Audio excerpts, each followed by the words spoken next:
గౌరవ మంత్రి గారు సార్ అధ్యక్ష, ఇప్పుడే గౌరవ ముఖ్యమంత్రి గారు మా మంత్రి గారు దామోదర్ రాజనరసింహ గారు చరిత్రకు సంబంధించి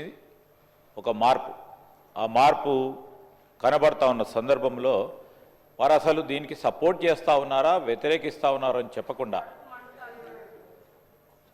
ప్రభుత్వానికి మంచి పేరు వస్తుంది, సమాజంలో అసమానతలు కోల్పోయి ఈరోజు మొత్తం పూర్తి స్థాయిలో నవ సమాజాన్ని నిర్మాణం చేయాలని మా కాంగ్రెస్ పార్టీ ప్రభుత్వ లక్ష్యం, వీళ్ళకే పేరు వస్తుంది అని, ఈ పేరు వారికే వస్తుందని ఏ మాట మాట్లాడకుండా మా సంబంధించిన మేనిఫెస్టో అంశాలు మాట్లాడి వారు ఏం మాట్లాడాలో తెలియక అసలు నిజంగా దళితులకు సంబంధించి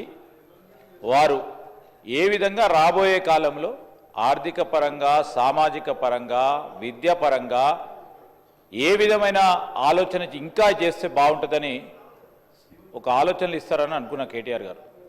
కానీ ఏది చెప్పకుండా ఒక కారణం లేకుండా ఈరోజు ఈ స్టేట్మెంట్పై మీరు చర్చకు అనుమతి ఇచ్చారు. ఇది స్టేట్మెంట్ అధ్యక్ష. ఈ స్టేట్మెంట్ మీద మీరు అనుమతి ఇచ్చినప్పుడు ఒక్కరికో ఇద్దరికో ముగ్గురికో ఇది షార్ట్ డిస్కషన్ కూడా కాదు. ఆ సందర్భంలో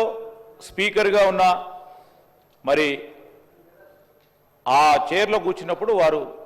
డైరెక్షన్ ఇచ్చిన తరుణంలో దాన్ని కూడా ప్రశ్నించి దానిపైన వాకౌట్ చేయాలని, ఏదో కారణంగా ప్రభుత్వానికి మంచి పేరు రావద్దని ఒక లక్ష్యం పెట్టుకొని ముందుకు నడుస్తూ ఉన్న టీఆర్ఎస్ పార్టీ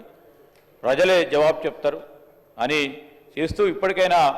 వారి ఆలోచన తీరును ప్రజలందరూ కూడా గమనించాలని కోరుతాను.